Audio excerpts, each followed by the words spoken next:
Hello everyone, my name is Loco and welcome to a best of 7 series of professional StarCraft 2. What I've got for you today is the finals of the Cheeseadelphia 2025.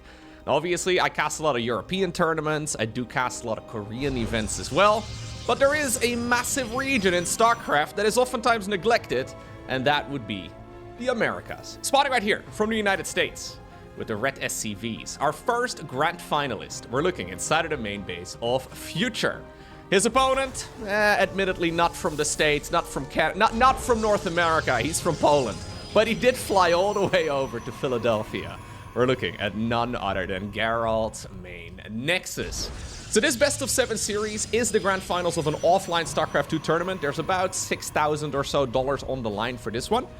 And because it is offline, obviously you have to actually travel to the event and you actually have to participate and make your way through it and all that. There were about, I think, 32 players or so, spread out over a bunch of different groups, and then these two came out at the very top. Now, the skill level difference between the players, though, I looked at some of the earlier rounds, and let's just say that even I could have participated in this particular one. I probably would have been absolutely smacked around now, but I think most folks that were there probably just played in the tournament for fun, and then obviously at some point, the very best rise to the top. Now, Future, in case you're not familiar with him, I have casted Gerald quite a bit on the channel. Not so much Future. So Future at this point, as of me casting it, is considered to be the #2 player from the United States. The #1 is Estrella, who has played in some of the Cheeseadelphias in the past. But as far as I know, he did not play in this particular one. As of me casting this, he is, according to a Legalec, currently the rank 39 in the world overall. And Gerald, which is kind of funny, is apparently currently the rank 38. So the rank 38 in the world going up against the rank 39. Curious to see how this is going to go. I mean, obviously the tournament is called Cheeseadelphia, so therefore you would imagine we're going to see a little bit of cheese, although this is actually a very long-running tournament series. They've been hosting these events for a very long time, and even though once upon a time, cheese may have been the go-to, especially for players like Gerald, these days it really isn't. Gerald, in my mind, really a, well, European macro toss. So he's from Poland. I don't know if I've already mentioned that, but Gerald is extremely good at just playing normal StarCraft 2, and obviously when you play at the absolute tippity top of the European ladder, you are going to be facing off against the likes of, well, for example, Clem, for example, Spirit, for example, Hero Marine, right? You know all the names. Those players are very dangerous and not afraid to push you to the limit. So I've got a feeling, I don't know who ends up winning this particular finals, but I think it's going to be quite difficult here for Future, because Future will play primarily on the primarily on the North American server, and the NA server in StarCraft 2 is certainly a little bit different. I mean, they say Americans put cheese on everything. Well, let's just say the StarCraft 2 ladder is no different. Not quite as cheesy, though, as the Korean server. Oh, this is a misplay. The Korean server in StarCraft 2 is hyper cheesy. Why waste 10 minutes on a game if you could win in 4? If you are from, well, for example, the Americas or Europe or whatever, and you try playing on a Korean server, you will indeed find out exactly what that is like, because they love cheesing on the Korean server. Anyway, so far, excellent start for Future. He gets himself one of those Adepts, which is really, really nice. And he also intercepts the Elucidated Phoenix. So already maneuvering those Marines in the right spot, anticipating that exact move. Now, obviously, with the way that Protoss works in 2025, he's trying to get another one. It's not bad. Very nicely done. You can get that energy quite rapidly to continuously get those hallucinations down, but so far, Future is denying everything. By the way, this is an American sporting event. Was I supposed to play the American anthem today? Missed opportunity. I feel like every American sport that I ever see on TV, they always play the American anthem first. I don't know if they do at Cheeseadelphia. I'm not so sure. I am... Oh, say. All right, no, Logo, no. All right, let's see. So, it's going to be a blinky opener here for Gerald, who's got only 3 gateways. Going to be using all of the, well, maybe the lack of information now to go towards a 3rd. Stimpack, though, is coming up here for Future. Last time I saw Future play was in DreamHack Dallas, which really is only about a month ago or so. And I don't remember exactly if he was doing a lot of SCV all-ins. Basically, that particular day of the tournament, I cast about a dozen Terran versus Protosses, and the only thing that really has hung in my mind is that all of the American Terran players were doing SCV all-ins. So they would open up with 2 bases like this, and then send the boys towards the other side of the map. It seemed to me at the time that most of the Terrans just don't want to play a longer game against Protoss. Very similar to, for example, Protoss versus Zerg, where we see a lot of Zerg players trying to end it. I don't specifically remember if Future was also doing SCV pools a lot, but judging by the fact that he's adding on additional barracks here, we may very well see the boys here back it up in just a moment and go for a bit of an attack. He is gonna, deal at least some damage here to those Stalkers. Gerald, though, knows how this sort of game is played, right? So do we bring the boys? Oh, we certainly could. Maybe he wants to bring them in a little bit later. One of the siege tanks does go down. Nice snipe there by Gerald, who is desperately trying to get that, well, storm upgrade done. And then more importantly, I suppose, the charge. If he can get it done, that would be huge. There are the boys. Yep. So we are going to bring the units across the map here too. Gerald is bringing a High Templar here to the front to maybe just scare the Terran a little bit. But if Future is on point, he should realize that that upgrade can't really be done yet. High Templar goes down. The boys are just about to show up too. And this is a sniper build, right? This is what we see from Terrans a lot in the current meta. Not so much from like the top level Koreans, not so much from, for example, the Clems of this world, but everybody just below that is a massive fan of these kinds of all-ins, because it's difficult to hold. He's actually sending the SCVs back home because he's already happy with slicing this Protoss economy in half. I mean, the Nexus over here is going to fall. The third base is not likely far behind it either. He could have certainly kept the SCVs alive for a little bit longer, though, and maybe use them to tank some more of the damage, but either way... he sent some of them back again, I was gonna say. There is one storm. Ooh, okay. The High Templar does fall. The brave Marines here are sacrificing themselves, and they are actually going to be able to complete the job over there too. Gerald still has a bunch of units out. He's parking them in the middle of the map to try and snipe any of the reinforcements. There is still the third Nexus, but I think ignoring it is indeed the right play. Siege tank on top of the high ground here too, almost like walling this section of the map off, making it really difficult for the Zealots to get up there. There is one High Templar, but I mean, even if you don't micro this Terran army, it is still going to be tough. Yeah, so that was the storm. Certainly not enough. GG. Next up, we find ourselves on Maganatha. Future making the first game look easy. Are we gonna do a cheeky cheese?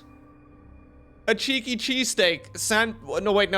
A Philadelphia cheese... anyways, we are gonna go for what looks like a bunch of barracks on the other side of the map. I love it. I love it. I'm assuming a Philly cheesesteak is from Philadelphia, right? Very dumb European coming in here.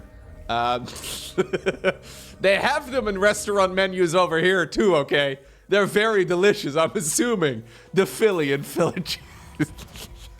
It has to be Philadelphia. It has to be. The reason why we see these builds very frequently I don't want to call it like infrequently, but the reason why we see it slightly less at the absolute highest level is because if you go up against, for example, a Max Specs, for example, a Hero, for example, a Classic, right? When you go up against one of the top dogs with Protoss, they are basically designing their entire early game and countering this type of all-in. And they're very, very good at executing it. The margin for error is extremely tiny, so it's super easy to mess it up. Right now, we do see Gerald scouting that indeed something fishy is likely going on. But, yeah, right below that point, we see these all-ins all the freaking time. Let's see. Oh, we're going to make it a cheeky little bunker rush here, too. A bunker rush for $6,000. Not bad. Yeah, we're going to see a shield battery come up on the low ground. That's nice and all. Bunch of probes are going to be pulled, too. There's one Zealot. So far, the firepower, of course, for the Terran units is not that significant, but all of these Protoss units are melee. So, yeah, you can't really catch up to them particularly well. Nice micro here by Future, too, who is going to be able to now finish up one of the bunkers at the very least. Oh, he pops the SCV into the bunker, too. And this is so freaking annoying right now for Protoss to deal with. Now, he does have the battery up, Yeah, this gets targeted next here by the bunker. I think you should move the SCV out of it. Put the Marine inside of it instead. SCV is not as important here, but he's still going to be able to kill the shield battery anyways. Shield battery can repair the shields of everything except itself. And now we do have the big switcheroo. Additional Marines do pop up. We do have maybe one Marine going down. There we go. But that is really like the first bit of damage that Gerald has been able to do. And so far, Cheeseadelphia is living up to its name. Okay, 2 Marines have actually died. But this is, for obvious reasons, a really, really good start here for the American Terran player. It's likely now that even the Nexus is in a world of trouble. At least the second bunker didn't go up. But I mean, it's not going to be a straightforward defense by any stretch of the imagination. Oh, he missed the high ground vision there for just a second, and that means that only a single Stalker with 22 HP will stay alive. And we can make a command center on the back of this if you want to. Now, it's not going to be a command center. Instead, Future has decided to go into what is effectively a 2-1-1. Normally, with 2-1-1, you do go for Stimpack. It's 2 barracks, 1 factory, 1 starport. But yeah, there's just way too much firepower here. That Nexus is dead. It's a slow kill of the Nexus, but I don't believe he's going to be able to keep it alive. Additional structures coming up here for Gerald too. Who still, by the way, is rocking that Chihuahua in the tomato soup or chocolate milk or whatever on the main Nexus. Still one of the most cursed clan decals I've ever seen. Yeah, I think this is a impossible win right now for the Protoss. He's trying his best, but he must recognize that this is no longer really a position that he can navigate his way out of. I mean, we can stay in the game, don't get me wrong. We can always try. He still has 1 base economy. Problem is, he still is contained. Like, he's still stuck on 1 base. Blink is coming up, so he could always get that upgrade and then try to leave the main base this way. Now, what Future is doing very nicely here is sending one of the barracks back home and then the other one for scouting purposes towards the main of the Protoss. And yeah, we have a Raven on the back of this. We've got ourselves a Cyclone on the back of this too. That command center is slowly ticking away. By the time that Protoss is going to have Blink done, Terran is going to be cruising with probably about double the supply count. Raven here is good, by the way, not just for harassment, but also on the off chance, like, you know, what do you do if you're behind as a Protoss? When behind Dark Shrine, as the old adage goes, he's looking around though, he recognizes that there is the opportunity for that, but at this rate, I don't think it's particularly significant. But you may as well keep the Raven at home for now. You could always send it across too for a little bit of harassment, but perfect scout here. Gateway goes down, and I guess we just try to make another Nexus? Yeah. So now we're in that lull in Terran versus Protoss, where Future is basically in an unlosable position. I mean, I could pull it off. But you really shouldn't be able to lose from this spot. But you also can't really go for an attack until Stimpack is finished. So I think what you do is you go for Stimpack and then you hope for the best. You just send everything you got to watch the other side of the map. And you know what? You might even do an SCV all-in. Very similar spot again as in the previous game. Gerald has gone into a Templar Archives. He'll probably go into Storm again if possible. But at this point, the man has no units. Like, he's got 4 Stalkers and a Sentry, and I guess we're gonna try and get High Templar with Storm out of it. This is a very flimsy defense for Gerald. But you know what? There's really no other way for him.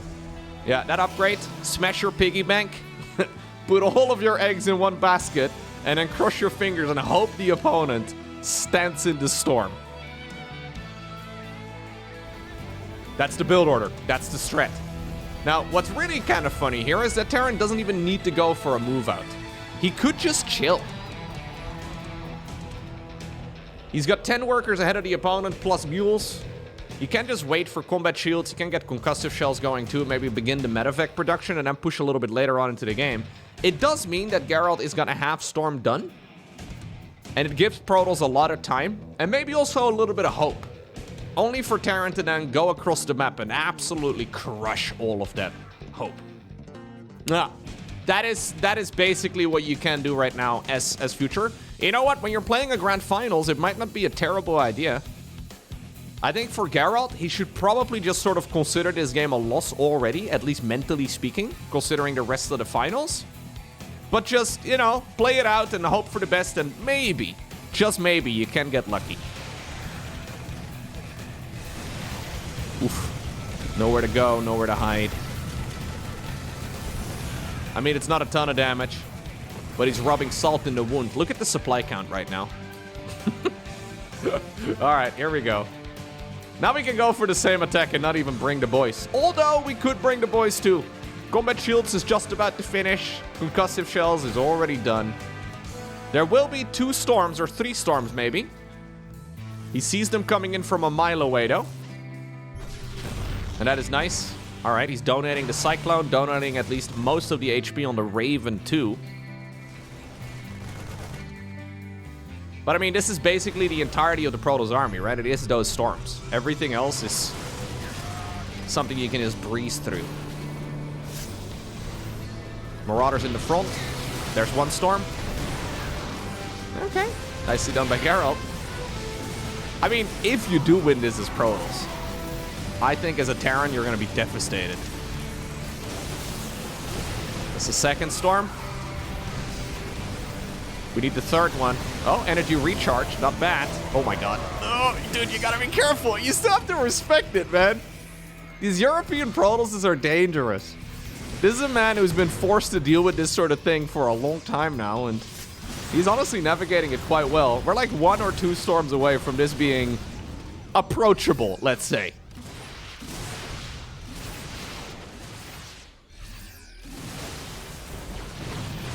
Yeah, that was decent. It's just that on the back of this, I mean, maybe he should have brought the boys. On the back of this, there is still just so much Terran. You can see that Future is a little concerned about the whole situation, though. He's uncertain about the future. Okay, no. I'm gonna need a laugh track for my videos.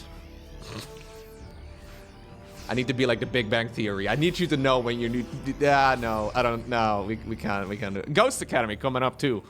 I mean, this seems a little unnecessary. I'm not gonna lie. Yeah, we can YOLO drop it. Take a page out of Bjorn's book. Never mind, he doesn't want to take a page out of Bjorn's book. He got scouted. Future, I think what you do is you just go kill him. He doesn't want to blunder. Obviously, he doesn't have the full information, but... if we just, like, split... Oh, well, that's one way of doing it. Oof, that one Widow Mine softened up all the Templar, and now the Marauders are going in. Only 1 Templar remains.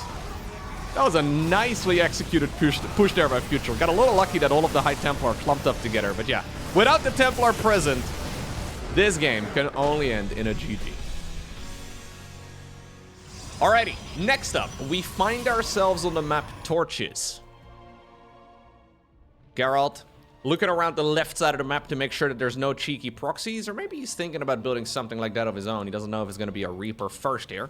I did fast forward through the first 2 minutes, just because everything here looked very, very normal. Now, so far, Gerald is just kind of getting wrecked. However, he also hasn't really been able to get his own game going yet.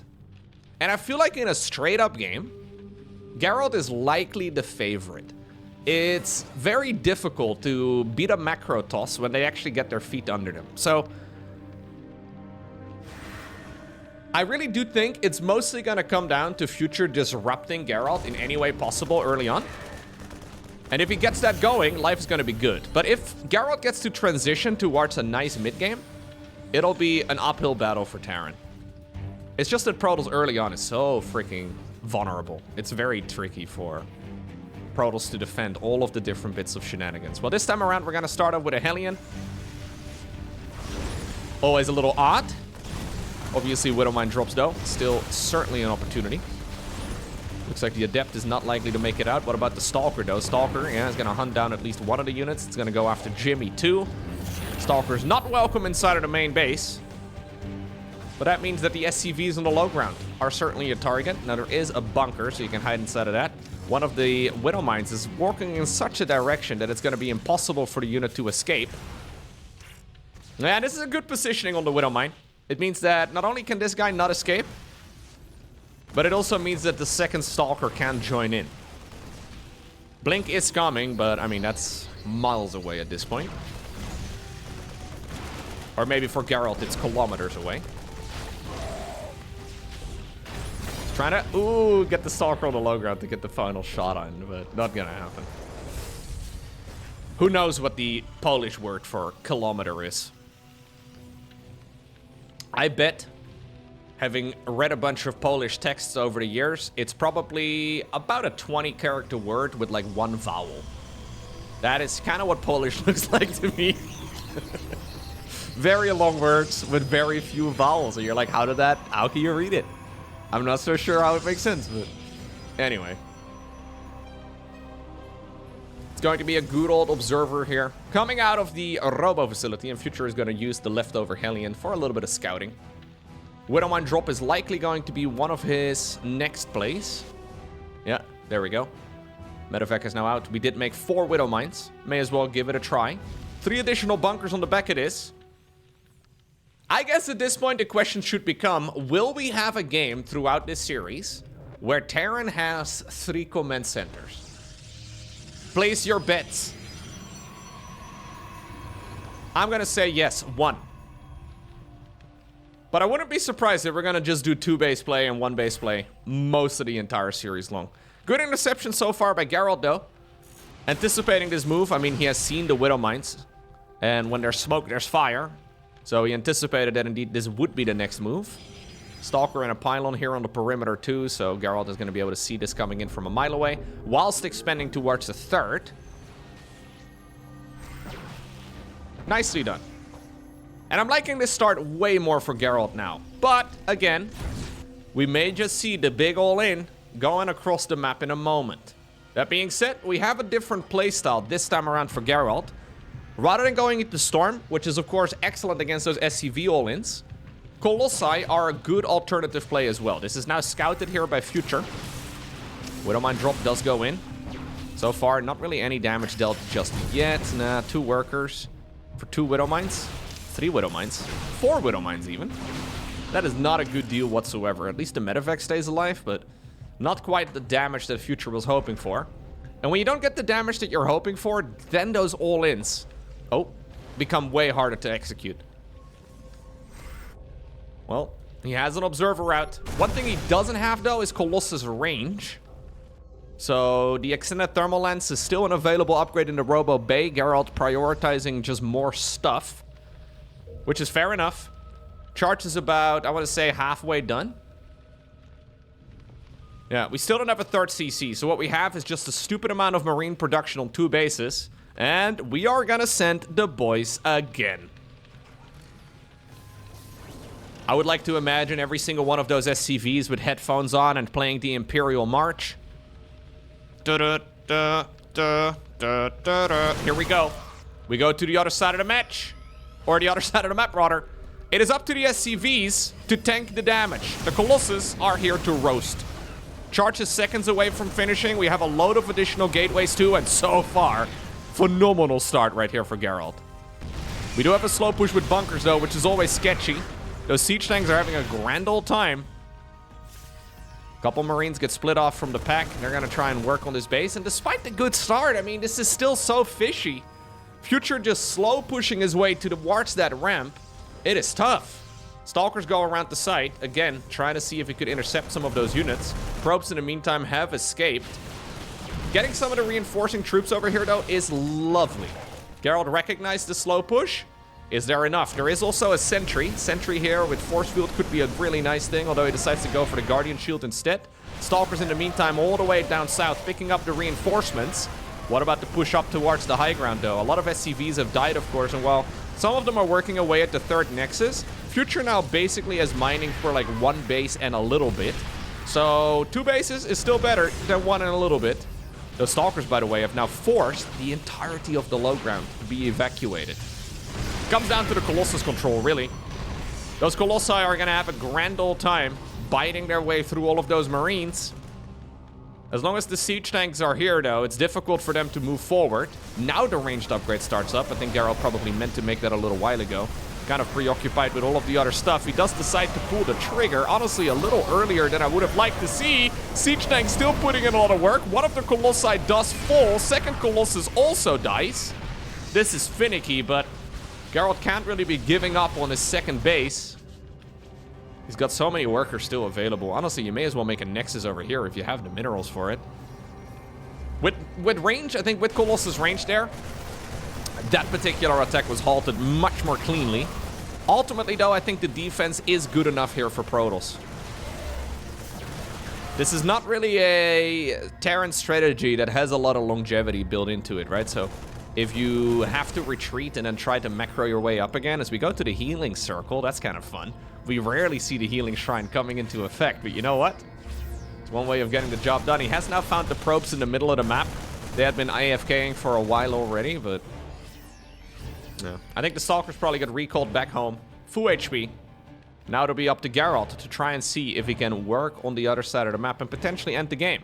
He does decide to now, I think, rebuild the third Nexus. He's got a stupid amount of gas in the bank. I think having a Templar Archives, even if it's not for Storm, but just for Archon production here, would be phenomenal, as he does now catch the siege tanks in the middle of the map on siege, and I think that may be all she wrote. I mean, Future still has units. He just doesn't have a good economy. And ultimately, he is fighting tier 3 units with tier 1. Now, the Marines are good, but not good enough. GG. Are we alternating, Future? Is that what we're doing? We do an SCV all-in into a proxy barracks, into an SCV all-in into a proxy barracks? Is that what we're doing? Okay. Next up, we find ourselves on the map Tokamak. Future, I mean, it's only going to be a single barracks this time around, has decided to go straight across the map again. Gerald, though, looking around, making sure that there is nothing fishy happening on his side of the map. Let's see. What can we do? It is double barracks, though. Or double gas, rather, inside of the main base. Single barracks. So I have to keep an eye out on exactly what the plan here is for Future, but I'm thinking he's going to be proxying all of the things. We're not just going to leave it with a Reaper, are we? Maybe. Maybe we are. Command center on the low ground is a nice idea, but when you have this much gas income, you really can't afford a Nexus or a command center here, so... Yeah, Gerald is scouting right now. He sees the one gas. He probably believes that this could be some sort of CC first play, but now he realizes that it's not. Factory goes down at home. Okay. So this is really just to get that really quick Reaper across the map, which I think will suit Gerald just... Or this will, yeah, this will suit Gerald just fine. Wow. Really? Never mind. It is not just going to be a quick Reaper. I mean, it is a quick Reaper, but then the follow-up is likely going to be... a little bit of shenanigans with Marauders as well. Some fresh American cheese being cooked up.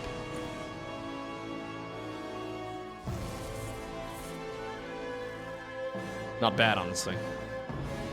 I haven't been to the States in a while, but I always do like hanging out there and eating copious amounts of calories. I've made like a bit of a rule with myself, I suppose, that whenever I do get to go to the US, which is not very frequent at all, and it's usually only a couple of days, but I don't think about calories at all. I just eat.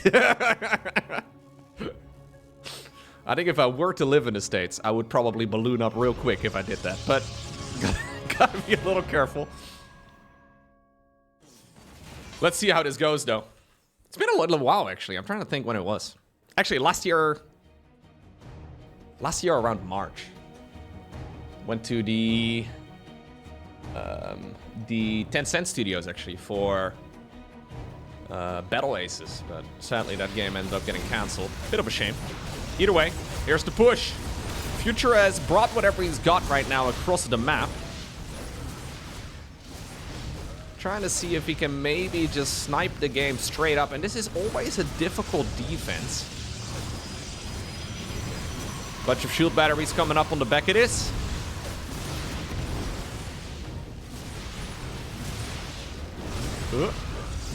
I mean, the shield batteries are absolutely worth their weight in gold. The problem is they're now without energy, and he's already used the energy recharge ability.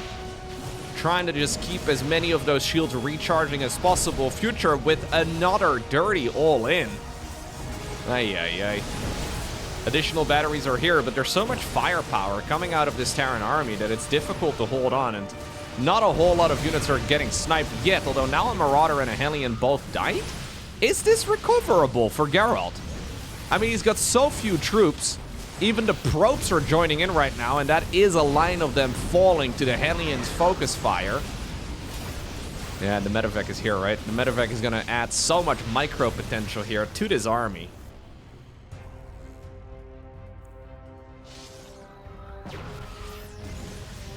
I don't think it's doable. Nope.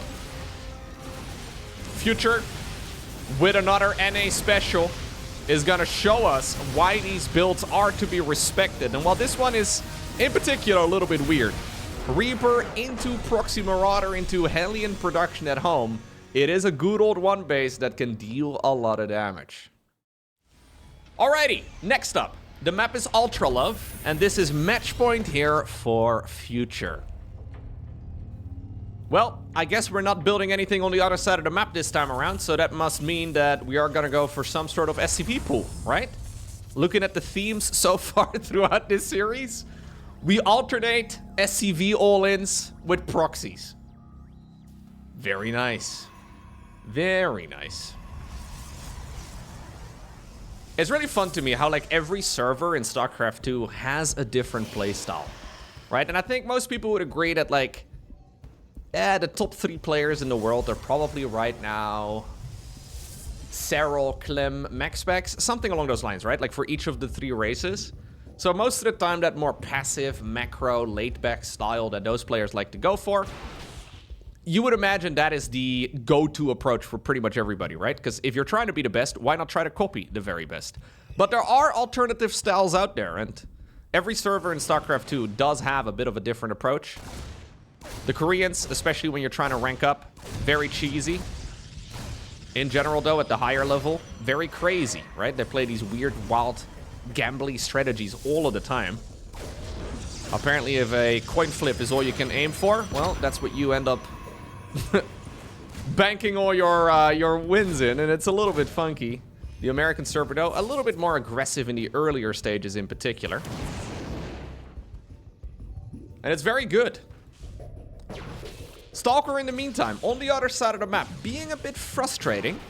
Even though this isn't the fastest possible expansion for Terran, there isn't quite enough here for Future to really keep the command center alive for now.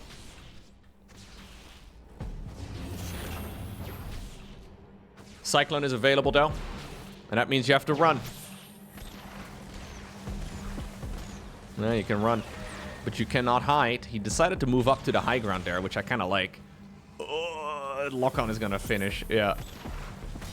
High ground did cut the leash right there for that Cyclone for just a little bit, as we have the Adept now swooping in, trying to delay this a little bit more. But I think ultimately it means that the Adept is also likely to die, and with it, the Probe also, mispositioned for some reason, is going to fall. So, I mean, it is a nice delay right here by Gerald, but by no means the most successful opener here for Protoss whatsoever. Cloak Banshees, a supply block. All of this, a little out of the ordinary. Okay. Future just fishing right now. This is the equivalent of Terrans throwing out their throwing out their fishing rod and hoping something gets within range of the Cyclone lock-on. Not going to happen.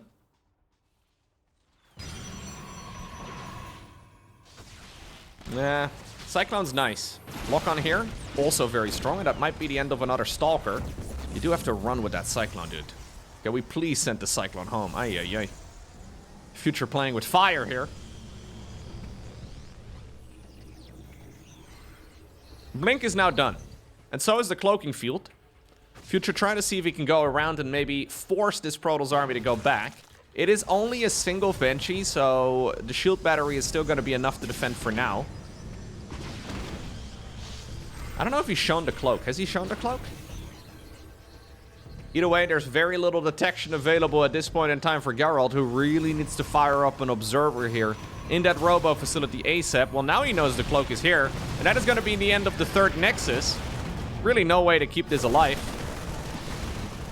Nicely done here by Future. Future honestly playing some very good games. Oh, he decides to blink in.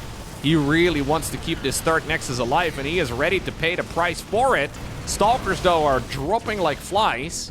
The siege tanks are gone, so maybe he can keep it alive, but the question is, at what cost? Future will happily gobble up all of these units and then still take down the third Nexus. Things are not looking good right here for Gerald. Yeah, that is going to be the end of that Nexus. And Future right now is smelling blood in the water, as well as the lion's share of about $6,000, right? Well, the problem here for him is that he's executing this attack off of a very low worker count. So even though this isn't really an all-in, it is a very committed push. He's only got 37 workers on the back of this, which is still not quite enough to really match that of the Protoss. Cloak Banshees here are nice. One of the Banshees is going to die, but they've been sniping a lot of important units. In the meantime, Gerald has snuck out another expansion just to the left. The Future hasn't seen it. Backup pylon is already set up here. A backup to the backup pylon has already been produced as well. So at the very least, the Immortal can continue producing. Immortal does fall before killing the siege tank, but the Stalkers coming in from the back. An absolute clown fiesta of a game here.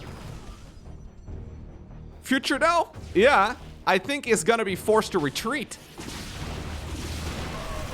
Observer, by the way, did die. So there's really no way to push these Banshees away. But if they're constantly retargeting, it's difficult to achieve much. Couple reinforcing tanks on the high ground here again, trying to just put in whatever work they can. Could we please make a new Observer? Yeah, he already did make one, but ended up losing it. And honestly, it might be time to give up on this position, Future. I've got a feeling this is not going to get much better. Future doesn't know about the third Nexus. If he knew about the third Nexus, maybe he would reroute his attack in this direction instead, but he was trying to see if he could win the tournament right here, right now, and it seems to me that eventually, even though Gerald lost a lot, he has somewhat managed to stabilize. And I feel like this is the first time throughout this series that we have a forced transition right now for Future. Like, what does the future hold for him? Where do we take this game from here? So we go Stimpack, we go +1. Do we add on just more production and pull the boys? Is that the plan? I think that is the plan.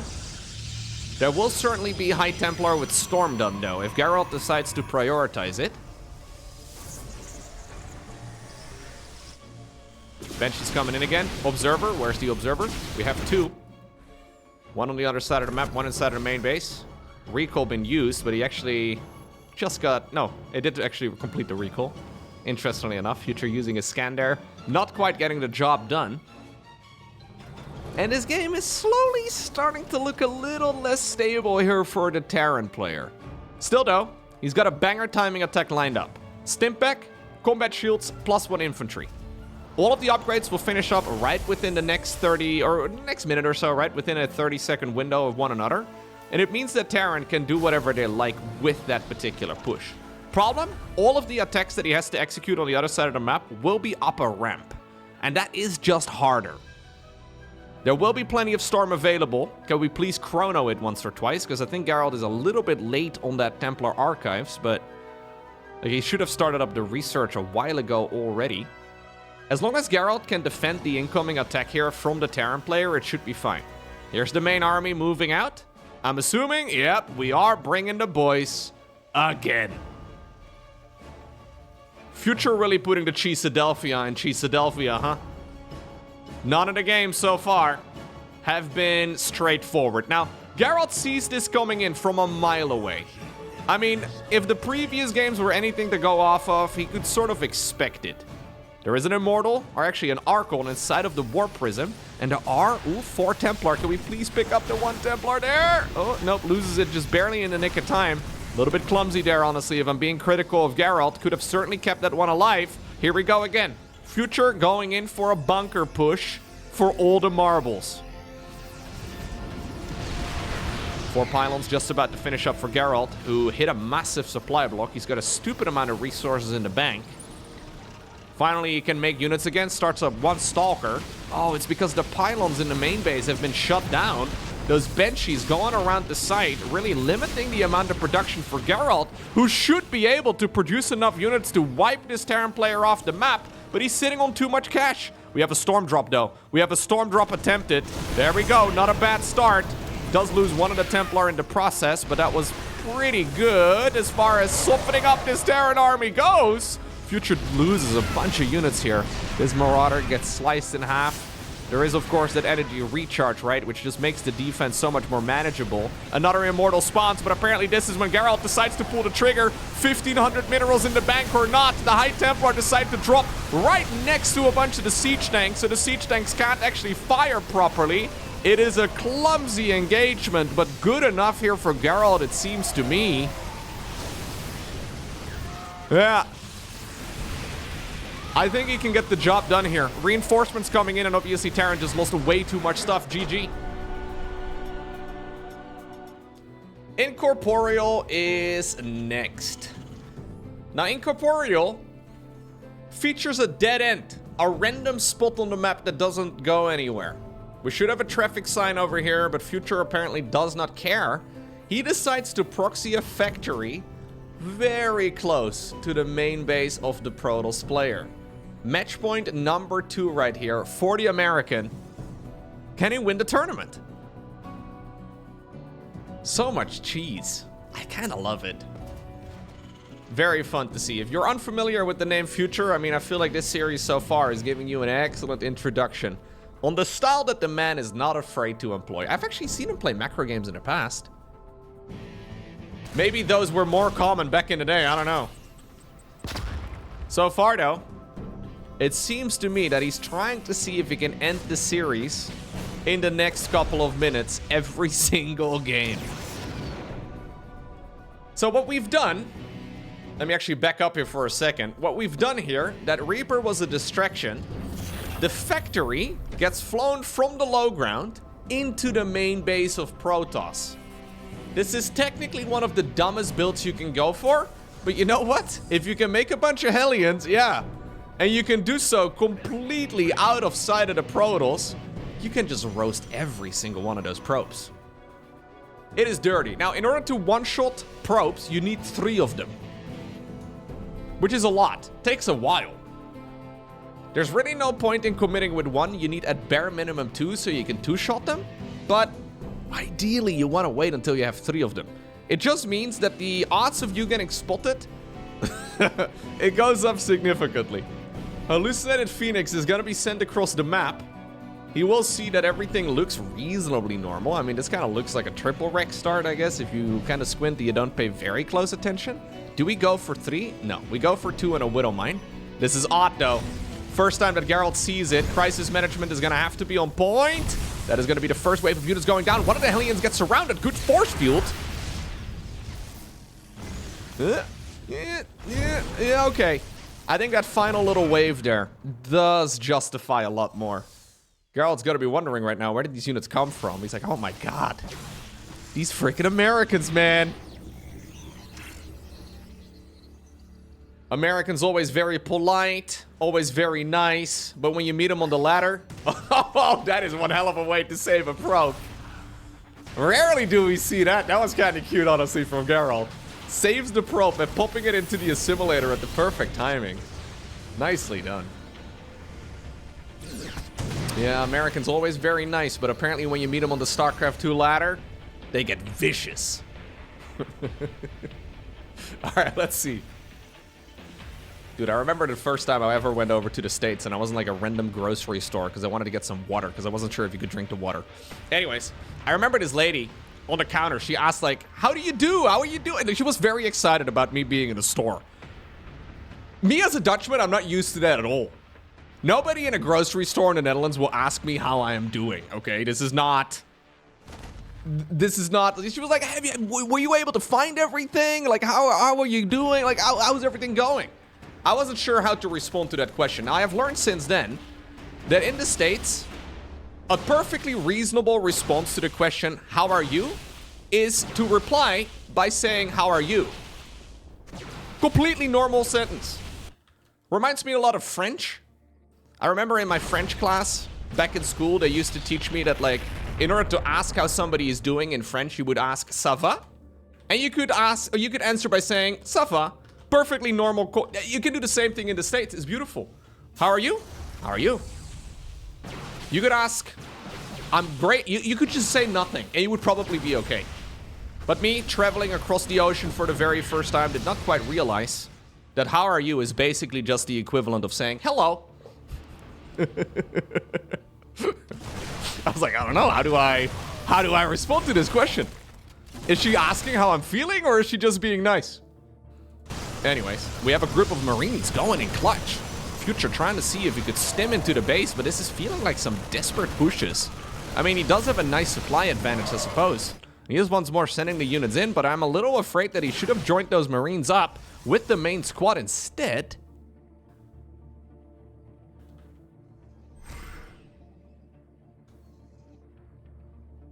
Yeah, it means that this attack is not going to be able to achieve too much.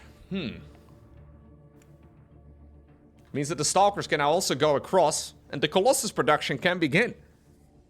I mean, Future still has a supply advantage, and would you look at that?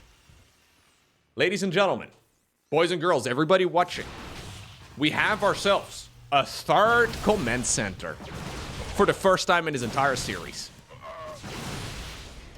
That's crazy. Some nice micro here by Gerald, though, who I think will be very happy to see the third CC. Like, he's literally not seen one in his entire grand final so far. It's not really a build for Terran players to build a CC and then cancel it. We see that from Protoss from time to time, but I don't believe that's what we got in this particular game. No, Future is actually playing for a little bit of macro. He's trying to get the job done by playing a bit of a longer game. And I feel like this is going to be really tough against somebody like Gerald. I mean, Gerald so far, though, honestly looks a little bit clumsy throughout these games. I'm just kind of basing my comments on Gerald so far from some of the previous matches I've seen him play so far this year, and he looked really strong and very clean in the execution. I feel like across the board so far, yeah, we have a little bit more wiggle room for, let's say, saving minerals and gas. Anyway, it means that Gerald gets to play the game that he has been practicing most of the year long. And it'll be up to Future to try and deny it. At this point, though, economically speaking, Future is fine. He doesn't really need to go for this push, but he's got the units and he may as well. Little medevac drop straight to the main base. Straight out of Bjorn's playbook. Even out of Clem's. This actually is a pretty conservative push, I suppose. Moving in. Tries to go after a bunch of the ESCVs or a bunch of the probes here, but they have snuck away already. And now the multitasking will begin, it seems. Is there enough for Protoss to clean this up? Yes. But what about this fight over here on the right? I think if Future moves in, he might just be able to shut down at least some of the mining over here. Not bad. We do have a recall now towards this Nexus, but it's only 3 Zealots. Apparently enough to scare this Terran army away. I always like those fake outs. As we have the medevac drop continuing in, Future decides to stim with all of the units that he's got. Nice force field over there. New Colossus just popped out of the robo facility. That force field just saved Gerald. Without that force field, I think all the Colossi would have died. And with it, probably the chances in this series. Whew. Gerald just barely keeping it around. Okay. Would you look at that? A Ghost Academy. We haven't seen a single Ghost yet in this entire series. Despite the fact that it's one of the most complained about units in the game. It's actually, like, I see a lot of people always complain about the Ghost, even post-nerf. But it's actually not entirely common anymore in this matchup. Like, they're obviously important, especially, like, when you go up to, like, this phase in the game. It's just that the majority of games seem to end before this point. Alright. Well, the rock tower is going to get destroyed, and that is going to make this ramp a little bit more protected.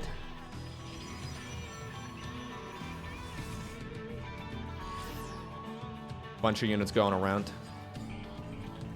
Oh. Boys!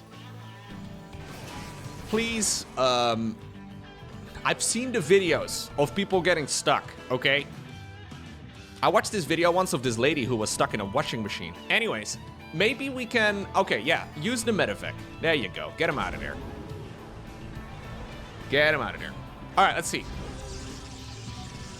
Gateway's coming up. And would you look at that? A disruptor. Now, of course, this is that phase in the game where somebody like Clem is an absolute monster. Because just micro better and you'll be fine. It's just that if you're not Clem... This phase in the game is super difficult for Terrans, because the Protoss army gets way more complex. You get multiple sources of splash damage, the amount of micro you have to pull off is extremely finicky. There's also going to be Zealot run-bys right now, which will draw your attention away from the main fights. This is not a bad start though, Future gets the Disruptor. Still, there are Colossi available, Archons joining in too, they also deal splash damage. Vikings not microed properly at all, and that means that the Colossi will live. Future needed to pull back those Vikings, did not quite achieve it in time. Jimmy apparently did not quite make the pickup. He decided to scan to see if there's an observer nearby, but he recognized that the Protoss army was moving to the left anyways. Decides to retreat. Fourth Nexus goes up in the top right. Gerald, though, still more than 30 supply here behind, or, well, now he is. Dipping in and out of the 30 supply mark, and that is significant, because the Terran army is just freaking huge. 65 versus 104 right now in the supply count for armies. It means that Gerald is kind of stuck on his 3 bases. Goes around the side though, gets a Marauder and a Marine or so. A couple Zealots also full, and the 4th Nexus likely will not be around for much longer. It does mean that Future's army is kind of stuck over here in the top right, but I don't think Gerald has enough firepower to really take the fight straight up against that amount of Terran. We've got ourselves an armory. 2nd engineering bay. At this rate, we may just be going into the proper late game too. Not quite there yet, but we have ourselves a 4th command center together with a 4th Nexus, and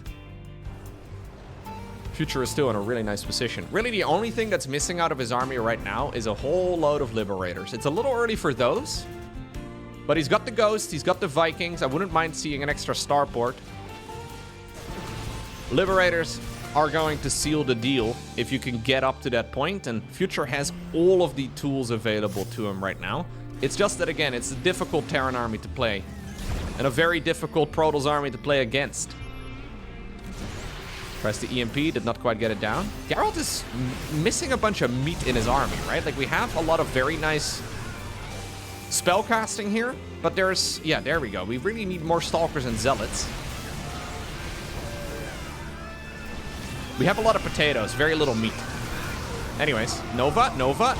Okay, gets a pretty decent hit. Storm, not bad either. Although the Vikings will be able to kill the Colossi. One of them remains for now.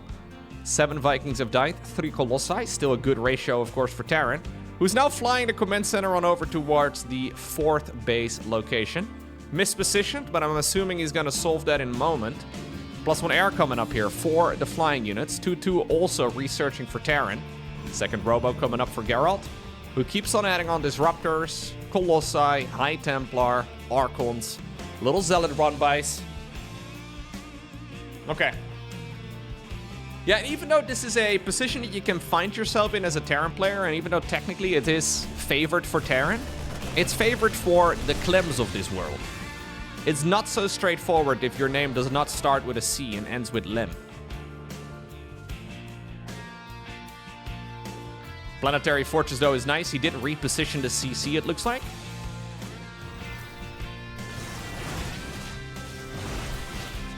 Knocking down rocks because he can. So Gerald has a couple different options to play late game. Alternatively, from playing Mass Stalker like this, he can transition as well towards, for example, Skytos.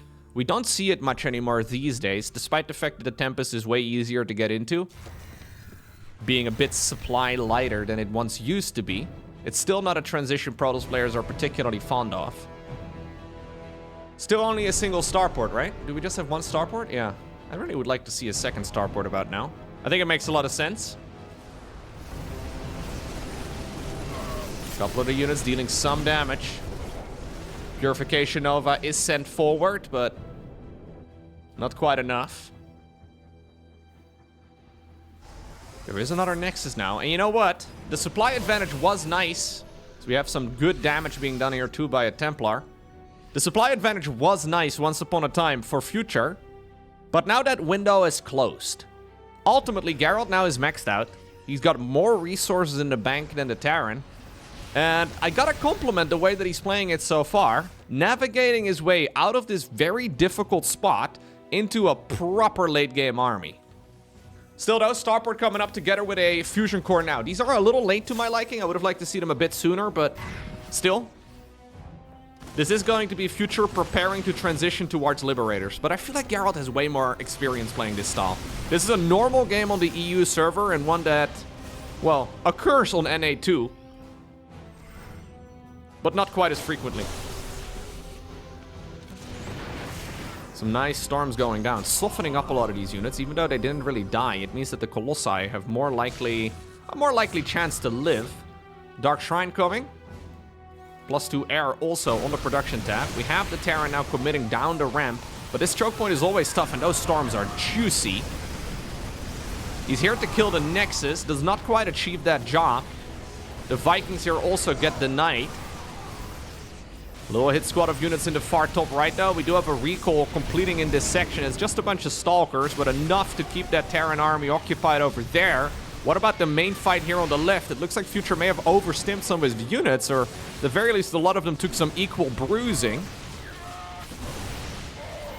Nice little bit of stutter step. What about these medevacs? Okay, they do decide to unload. Stalkers were getting dangerously close. There is now a new command center in the far bottom left. This is the first time Gerald has properly moved out onto the map with a large portion of his army. The storms are lethal. Now they're out of energy though, and High Templar decide to become an Archon. Ooh, some juicy hits. A lot of the Terran units are kind of disjointed. Yeah, we had some all-army hotkeying right there from the Terran player too. And what was previously a massive supply advantage for Future is dwindling now. He still can replace some of these units. Rather than going into Liberators, though, he is in a bit of a hurry, so he is going back to just the good old. But this is not going to be a fight that becomes any easier. Really, the only way you can make this easier is by microing better. And that is not something that is particularly straightforward. Future, though, is still dealing with only a part of the Protoss army here. Zealot gets caught there as well inside of the Purification Nova. Protoss army here is kind of disjointed. I would love to see them grouping back up together. Nicely done here by Gerald. Very nicely done. Yep, he's going to build up another Nexus here on the left side of the map. And I think this is exactly the type of game that Future wants to avoid. It's not that he's incapable of playing it. It's just that it's way harder.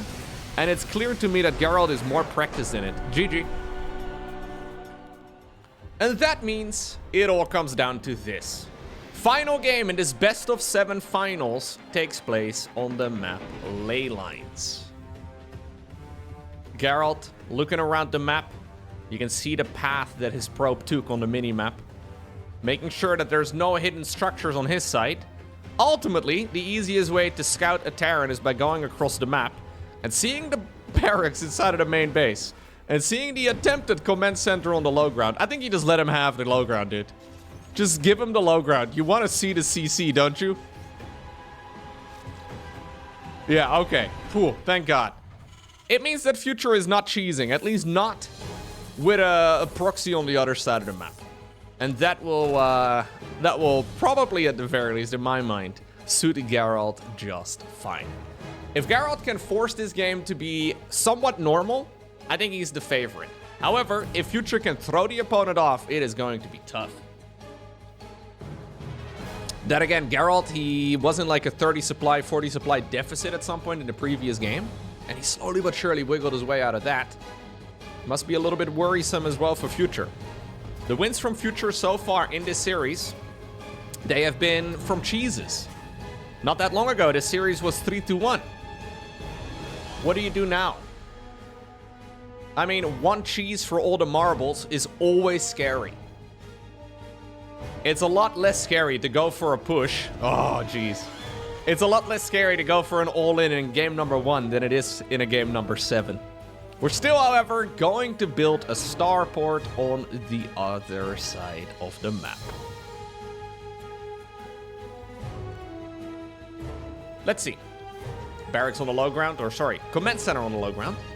This is going to be a pretty, like, it's not a very hard cheese, you know? Like, this is going to be a pretty soft cheese. Not a very American cheese, maybe a little bit more of like a French cheese instead. It smells funny. Yeah, and at this point, Gerald already has seen a bunch of Hellions drive around.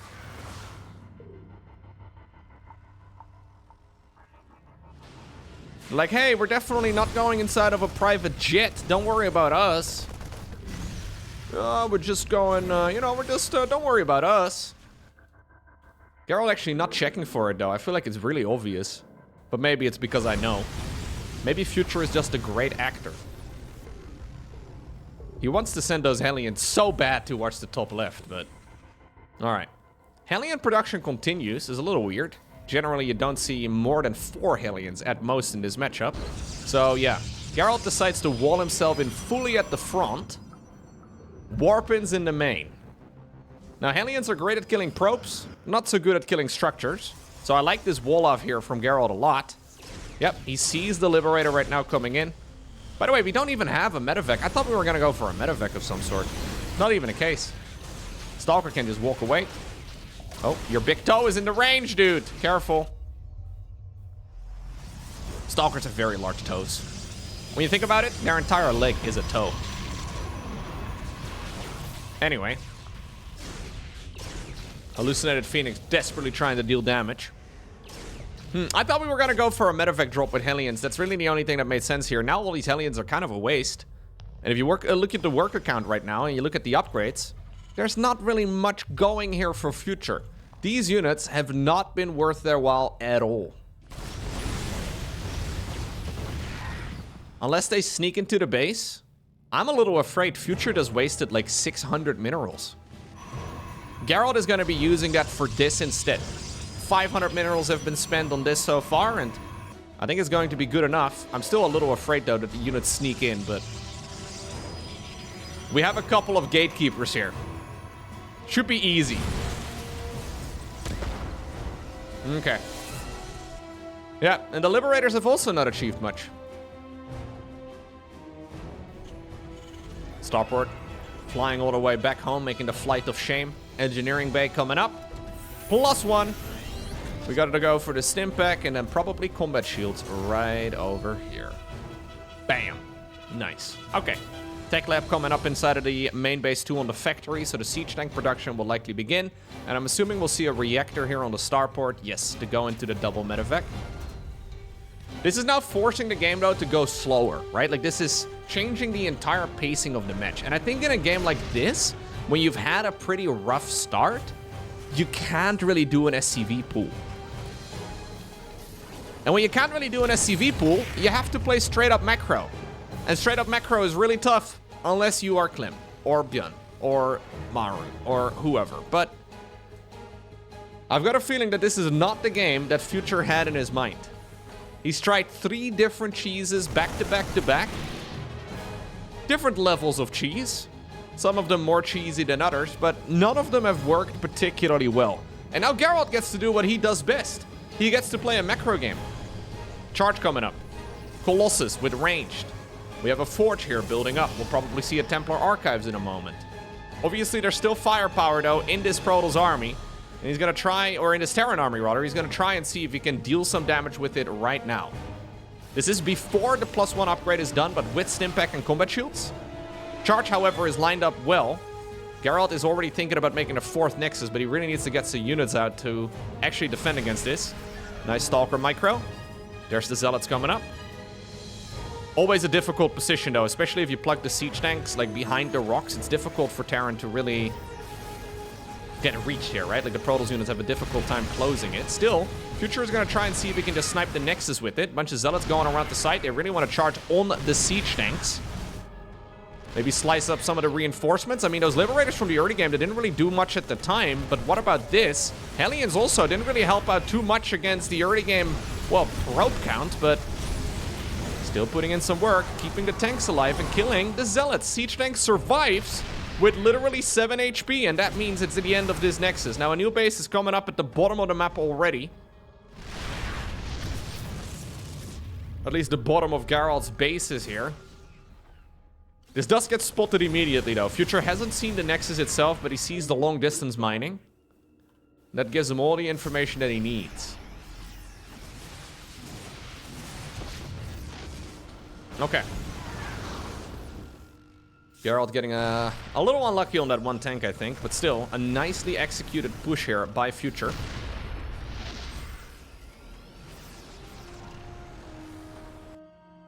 Who decides to just back off for now and goes into a third command center again. 2 games with a third CC back-to-back? Ay, ay, ay. We're once more coming up on like a 25-ish supply advantage. Difficult for Terran to really get a lot of, well, pull out of, I guess. Especially with this many Colossi and a Disruptor joining in too. It's not easy. It is very easy to overextend. Vikings trying to get a free shot. They do get a free volley right there on one of the Colossi. And now the Protoss army is very disjointed. Future trying to see if he can cut the head off the snake here by getting the third Nexus. Colossus lives because of the shield battery. Because we do now have Gerald pulling the trigger, bringing all of his units over here. Disruptors have already used up their Nova, but Future has got enough stuff. Okay, there is a decent split, but not an ideal one, as he does lose a lot of units. He's trying to reset up this spot, though, moving it a little bit closer towards the natural. I really would love to see a handful of Marines move on over towards that third base, because these probes are looking very juicy. Future hasn't seen them, though, but he must realize that there are quite a few of them now. Okay, there we go. Going after the Nexus itself is also quite nice. New base coming up again here for Gerald, who seems to have a difficult time holding on to a third. Probes get recalled away, by the way, so they're now inside of the main.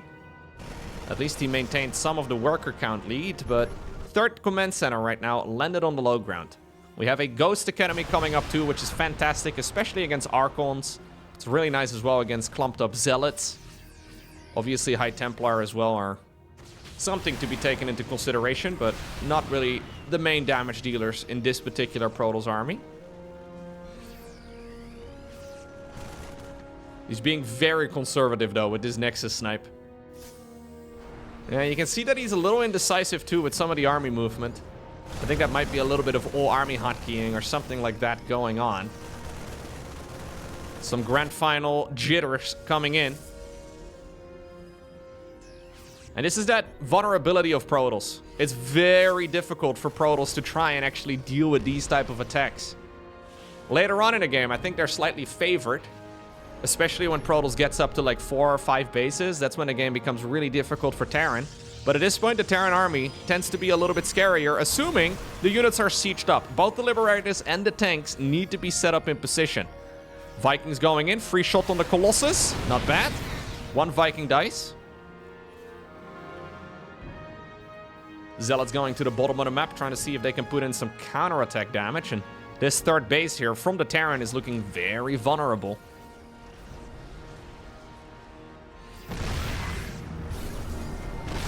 Okay. Ooh, nice hit right there with the Stalkers and then the Disruptor, but a Stalker dies too. 2 Stalkers, I think, actually died there. Zealots, though, have completed the job of denying the third base. I don't think you can really push in there without losing all of the Zealots. Still, the Marauder count over here is very high. And Future is navigating this much better. Here we go again. The third time that a third base gets evacuated. And I think we're going to try and maybe make an alternative one again. Now, obviously, this is only maintainable for so long. Protoss needs this base at some point, because now we're 12 minutes in, the main is starting to dry up. Even the natural will be running pretty low. Third Nexus dies. Colossus also falls. Vikings get targeted very well, but not fast enough, as the Colossi are dipping, and, well, a new base once more coming up. I think this is starting to become a little bit too tiresome right now for Gerald. He's desperately trying to hold, but he just cannot really find an engagement where he is favored. Now the supply count is a 50 supply lead for Future. We're still like 1 Purification Nova away from this being a disaster for Terran, but every time he tries to back up, we do have a decent storm there on some of the bio units. Oh, a really good secondary storm over there too, as we do now have the Protoss player committing. He kills a bunch of the siege tanks and all of the Liberators as well, and that means that Future may just have to continue Well, without the siege unit, and that's difficult. Yeah, it might be better to just go home. He saves the one landed Viking there with the medevac. But I think it might be better here to go home. Need some of those siege units to really continue the fight. Okay, and that's giving Gerald just a little bit of time to breathe. He's using the time to get more High Templar going. Makes another Archon, bunch of additional Zealots. He's hoping for a Lucky Storm from the high ground. It gets seen though by Future, who splits off one of the tanks there unsieged. Using the medevacs for high ground vision, he saw that this was coming in. Lucky Storm not going to be an option this time around. I would have loved to see those Zealots still on the other side of the map. I think Gerald probably threw them into a bunch of the tanks and the units over here. Man, Zealot pressure here is absolutely pivotal. It's so important. Without the Zealots, it means that Terran just gets way more income despite being 10 workers behind. He's using most of the orbital energy here on scans, so he doesn't really have any mule mining. Can we have another storm or two? No, EMPs instead. We do have a storm, but it doesn't hit anything. Future trying to play this safely. A medevac drop into the main base is a great option right now for Terran too. He might just be able to take the fight straight up. Gerald getting a little greedy now. Double the disruptor roll by and a lot of storms as well. Just desperately hoping for the lucky hit. Future is tightening the noose. Yeah, at this point these storms are painful, but not that big of a deal. The Protoss army is looking mighty flimsy. Nice dodge right there on that Purification Nova. The Prism does save it. Ooh, that Nova could have been very big. Gerald just barely not microing it right there in the last possible second. I think Future is doing it. Yeah, I think Future is doing it. This is a difficult last game of the series. But at this point, he is so far ahead that he can, well, pretty much just F2A move and hope for the best. There's still a lot of splash damage in this Protoss army though, so he's respecting it properly. And there is still this base at the bottom that he doesn't know about. The Prism really putting in so much value. Still, the siege tanks are inching closer every time. Now he finds this mineral line over here too. We don't have any money anymore in the main base. The mineral fields are drying up. The natural expansion only has a tiny little bit of mining remaining. In the meantime, a fourth command center is in the oven for Future. And I think this is getting to a point, yep, where Protoss needs to put all of their eggs in one basket, hope for one final Hail Mary play, but that is not going to be enough. A storm or two, I mean, we can dance in the rain at this point. It's fine, dude. The stormy weather, I mean, it's no longer scary. Future, though, is respecting it, right? You don't want to throw from this spot. It's so easy to throw, but I think he can just push in. Medefacts are entirely without energy. That does mean that the Novas can actually, well, one-shot every single one of these units. Future decides to snipe the Nexus and back off. You know what? I don't mind this. You've been playing with a blood pressure that's a little too high for the better part of 10 minutes. Maybe give yourself a moment to let your medevacs regen some energy, let your HP return on the Marines and the Marauders, and secure the fourth base and go again in a moment. You obviously don't want to give Protoss too much time, but you can always max out and go. One thing that we don't have in this Terran army is an armory, so he doesn't have the 2-2 research. If I want to be critical here, that would be it. No 2-2 does put a little bit of a timer on you, but I mean, the supply count is... yeah, pretty apparent. Gerald trying his best with the small amount of units that he's got. He's probably wondering what in the world is going on right now. Like, why did he just let his foot off the gas for so long? Well, what exactly can Protoss do at this point? Income advantage is going to be heavily in favor of the Terran. Army advantage is going to be heavily in favor of the Terran. Even the trade advantage here, the units lost, heavily in favor of the Terran.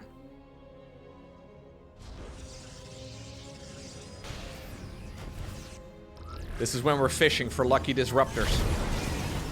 Yeah, we're fishing to maybe try and kill the entirety of the army there. What about a good little... nicely done there by Future. Yeah, we have one lonely storm drop. But this is Gerald scraping the bottom of the barrel.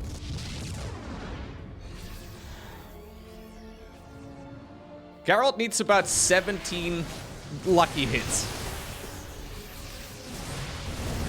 Yeah, and he is gonna get 0. He is gonna get absolutely nothing. And I think this is the final stand of the Protoss. There's not enough production here to really keep it all going. Only like 3 Zealots remain out of everything that Protoss has had. Gerald hoping for the storm of a lifetime, and he gets pretty good damage done, but not enough to even kill any of these units. GG and Gretz gets called right there, and that means that Future is the winner of the Cheeseadelphia 2025. And you know what? He played it really well. I was a little concerned when we saw this final game actually tip past like minute 8 or so, right? When like the Hellions didn't really do anything in the early game, and then the Liberators really didn't do anything. Gerald got to stabilize on 3 bases. If that one attack towards the 3rd would not have worked out as well as it did, I think this game would have likely tipped into a Gerald win. But ultimately, it is Future, the American Terran player, who obtains the victory.